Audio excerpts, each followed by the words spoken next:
నా పేరు చవండి. ఈ 5 సంవత్సరాల్లో జగన్ గారి పాలన ఎలా ఉందన్న? జగన్మోహన్ రెడ్డి పాలన చాలా బాగుందన్న. పేదలకి బాగా అన్ని పథకాలు బాగా అందేలా చేస్తున్నారు. అందువల్ల పేదలు గుండెలో చిరస్మాయిగా నిలిచిపోయారు జగన్మోహన్ రెడ్డి. జగన్మోహన్ రెడ్డి యొక్క పథకాలు ఎలా ఉన్నాయంటే మనిషి పుట్టినప్పటి నుండి చనిపోయే వరకు ఏదో ఒక రూపంలో పథకం వస్తుంది. మన చిన్నప్పుడు చదువుకున్నప్పుడు స్కూల్ని డెవలప్ చేయడంలో కానీ, అంగన్వాడీ స్కూల్ని డెవలప్ చేయడంలో కానీ, స్కూల్లో బ్యాగులు ఇస్తున్నారు, ట్యాబ్లు ఇస్తున్నారు, ఇంగ్లీష్ మీడియం కూడా ప్రవేశపెట్టారు. ఆ పథకం కూడా చాలా బాగుంది. అలాగే అమ్మఒడి కింద స్కూల్లో చదివి పిల్లలకు 15,000 రూపాయలు ఇస్తున్నారు. అదేవిధంగా 40 సంవత్సరాలు దాటిన వారికి 18,700 రూపాయలు వేస్తున్నారు. 60 సంవత్సరాలు దాటిన వారికి పెన్షన్ రూపం వస్తుంది. అందువల్ల పథకాలు బాగున్నాయి. అలాగే మనకి ఇల్లు కట్టుకున్న వాళ్ళకి, స్థలం లేని వాళ్ళకి, పేదవాళ్ళకి ఇళ్ల స్థలం ఇచ్చి ఇల్లు కూడా కట్టిస్తున్నారు. పేదోడికి ఇల్లు అనేది సొంతంటి కళ, వాళ్ళు ఇల్లు కట్టి ఇస్తున్నారు. అందువల్ల జగన్మోహన్ రెడ్డి వెనకాల ఈ పేదలందరూ ఉండి వచ్చేసాము. ఇప్పుడు ఎలక్షన్లో కూడా జగన్మోహన్ రెడ్డి ఓట్లేసి గెలిపిస్తారని నేను ఆశిస్తున్నానండి. మొత్తం ఓట్ల కోసమే చేస్తున్నాడు అని ప్రతిపక్షాలు అంటున్నారు. ప్రతిపక్షాలు అలాగే ఏదో విధంగా అంటారు. అయినా సరే పేదలకు తెలుసు డబ్బులు వేస్తున్నారు లేదో. జగన్మోహన్ రెడ్డి ఒక మాట అంటున్నాడు, నా వల్ల మీకు ప్రయోజనం పొందుతూనే నాకు ఓటేయండి అని చెప్తున్నాడు. ఆ ప్రయోజనం పొందిన వాళ్ళు ప్రతి ఒక్కరు గుండెల్లో పెట్టుకొని ఓటేస్తారో, కానీ వేరే వాళ్ళు మేము ఇచ్చేస్తాం అంటారో, కానీ వాటిని నమ్మే పరిస్థితిలో లేరు. కానీ జగన్మోహన్ రెడ్డికి ఓటేస్తారని పేదలందరూ. అభివృద్ధి అంటే నాది మీది కాదు అని చెప్తున్నారు చంద్రబాబు గారు. అభివృద్ధి అంటే ఉన్న వాళ్ళకి చంద్రబాబు నాయుడు గారు ఉన్నప్పుడు ఉన్న వాళ్ళకి డబ్బులు వచ్చాయి, పేదవాళ్ళని పట్టించుకునేవారు కాదు. కానీ జగన్ వచ్చిన తర్వాత పేదలకి అమౌంట్ వేస్తున్నారు. అందువల్ల పేదలందరూ కూడా జగన్ వైపు ఉన్నారని నేను ఆశిస్తున్నాను. పేదరికం అంటే చంద్రబాబుకి ఇష్టం లేదు. ఇష్టం లేదు. పేదవాడు అంటే పక్కన పెట్టేశాడు. ఈ రోజున జగన్ గారు వచ్చినాక పేదవాడు అన్నది జై జగన్ అని అంటున్నారు. చంద్రబాబు అని చెప్తున్నారు కదా. చిచ్చి అది అంతా ఆళ్ళపోక, అంతే ఆళ్ళపోక. ఎవడైనా రాజకీయ నాయకుడు ఎవరైనా ఎస్సీలో పుట్టాలని అనుకుంటారా అనే మాట రాజకీయ నాయకుడు ఎవరికి రాదు. నిజంగా వాళ్ళ అంతే సొల్లు కబురు చెప్తారు. ఇప్పుడు 14 సంవత్సరాలు సీఎం చేశాడు. 14 సంవత్సరాలు సీఎం గా చేసి దళితులను ఏం చేశాడు, కమ్మోరిని ఏం చేశాడు, అన్ని కులాలను కూడా రెచ్చగొట్టి వదిలిపెట్టేస్తున్నాడు. అభివృద్ధి ఎక్కడ ఉంది? పోలవరం రాజశేఖర రెడ్డి హయాంలో వచ్చింది. అది రాజశేఖర రెడ్డి హయాంలో వచ్చింది. అది ఈ చంద్రబాబు చేశాడు అంతవరకే. దాని లెక్కలు చెప్పమన్నాడు మోడీ గారు. దాని చేతులు ముడుచుని కూర్చున్నారు. మోడీ గారికి అడిగి అక్కడ చెడింది. అర్థమైందా? తర్వాత మరి ఇంటికో ఉద్యోగం అన్నాడు, నిరుద్యోగులకి 2,000 ఇస్తానన్నాడు. ఏమీ చేయలేకపోయాడు. ఈ రోజున జగన్ గారు వచ్చాడు, పేదవాడు అన్నాడు, రోడ్డు ఎక్కాడు. రాజకీయం అంటే తెలిసింది పేదవాడు అంటే, రాజకీయం అంటే తెలిసింది పేదవాడికి. జగన్ గారు వచ్చినాక ప్రతి ఇంటి కూడా మేలు జరిగింది.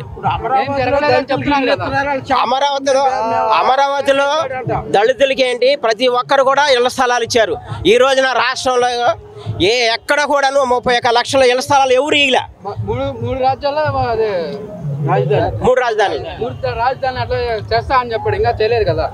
చేస్తారండి. మనకి అభివృద్ధి జరుగుతుంది కదా. అందుట్లో మధ్యలో ఈ కరోనా వచ్చి చెడగొట్టింది. అయినా కరోనా వచ్చినా సరే ఎవరికి పడవలసిన డబ్బులు వాళ్ళకి పడిపోతున్నాయి. అర్థమైందా? ఇప్పుడు ఈ కరోనా వచ్చినప్పుడు ఈ చంద్రబాబు ఇంట్లో కూర్చుని ఏదో ఇదంటారు చూడు, వీడియో కాన్ఫరెన్స్ పెట్టి అది కాదు మగొడతాను. కరోనాలో ఆదుకున్నవాడే మగోడు. ప్రజల్ని కరోనాలో ఆదుకున్నవాడే మగోడు. డబ్బుల కోసం చేస్తున్నాడు, ప్రజలకు చేస్తున్నాడు. వాళ్ళలాగా దోసుకుని పంచుకుంటాం కాదు కదా. మీరు ఎన్ని సంవత్సరాలు అయింది ఈ ఫీల్డ్లోకి వచ్చి? ఎన్ని సంవత్సరాలు అవుతుంది ఈ ఫీల్డ్లోకి వచ్చి? ఎప్పుడైనా నేను మంచి చేశానని చెప్పుకున్నాడు చంద్రబాబు? ఏం చెప్పాడు? ఇప్పుడు గుర్తొచ్చింది చంద్రబాబుకి. ఇప్పుడు గుర్తొచ్చింది. ఎందుకంటే జగన్ గారు అందరిని పేదవారందరిని పైకి తీసుకొస్తున్నాడు. ఎస్సీ ఎస్టీ బీసీలు అందరినీ లాగేస్తున్నాడు. ఆ మాట కూడా అనపోతే బాగోదు అని చెప్పేసి ఆ మాట సొల్లు కబుర్లు చెబుతున్నాడు. అంతే.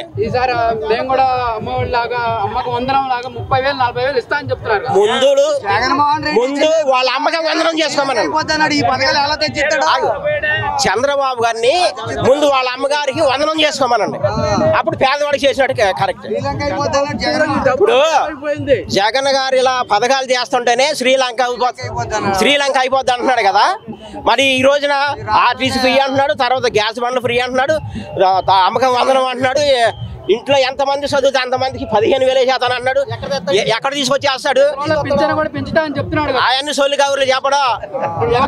ఏమంటారు? మంగళగిరిలో జెండా ఎత్తుతాం ఏమంటున్నారు కదా. ఏమంటే వార్డు నెంబర్ కూడా గెలవలేకపోయాడు. ఏమంటే దొడ్డుదారిని వచ్చి మినిస్టర్ అయ్యాడు. అర్థమైందా? దొడ్డుదారిని వచ్చి మినిస్టర్ అయ్యాడు. డైరెక్ట్గా ఎమ్మెల్యేగా పోటీ చేసి ఎమ్మెల్యే గెలిచి మినిస్టర్ అవ్వమానండి. దొడ్డుదారి ఎందుకంటే ఒకే చెప్తున్నానండి, ఉమ్మడి రాష్ట్రంగా ఉన్నప్పుడు రాజశేఖర రెడ్డి గారు సీఎం చేశాడు. రాష్ట్రం విడిపోయినాక తెలంగాణలో కేసీఆర్ సీఎం చేశాడు. ఆ సీఎం ఏం చేశాడు? వాళ్ళ కొడుకుని వాళ్ళు అభివృద్ధి పరుచుకుంటున్నారు. ఈయనకి అది కూడా లేదు కదా. ఒక సీఎం కొడుకునే గెలిపించుకోలేకపోయాడు. ప్రజలను ఏం వెళ్తాడు?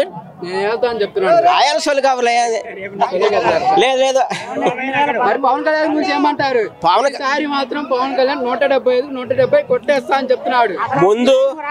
ముందు ఆయన ఎక్కడ పోటీ చేస్తున్నాడో అది గెలవమనండి. ముందు అసెంబ్లీలో అడుగు పెడితే రాజ్యం ఆయన వెళ్ళినట్టు. అర్థమైందా? ముందు ఆయన సీటే ఆయన గతి లేదు.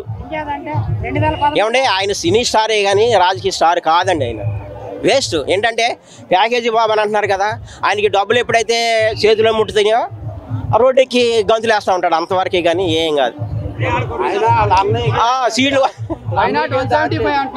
ఎవరు? జగన్మోహన్ రెడ్డి గారు. కరెక్ట్. సీట్లు వస్తాయి అంటారు. ఎన్ని సీట్లు అంటే జగన్ గారు దగ్గర లబ్ధి పొందిన వాళ్ళు అందరూ వస్తారండి. గ్యారంటీగా మా జగన్మోహన్ రెడ్డి ప్రభుత్వం వెళ్తుంది. నేను లబ్ధి పొందాను. నేను పెన్షన్ తీసుకుంటున్నాను, హ్యాండిక్యాప్డ్ పెన్షన్ తీసుకుంటాను. తర్వాత మా మిస్సెస్ టైలరింగ్ చేస్తుంది, టైలరింగ్ డబ్బులు పడుతున్నాయి.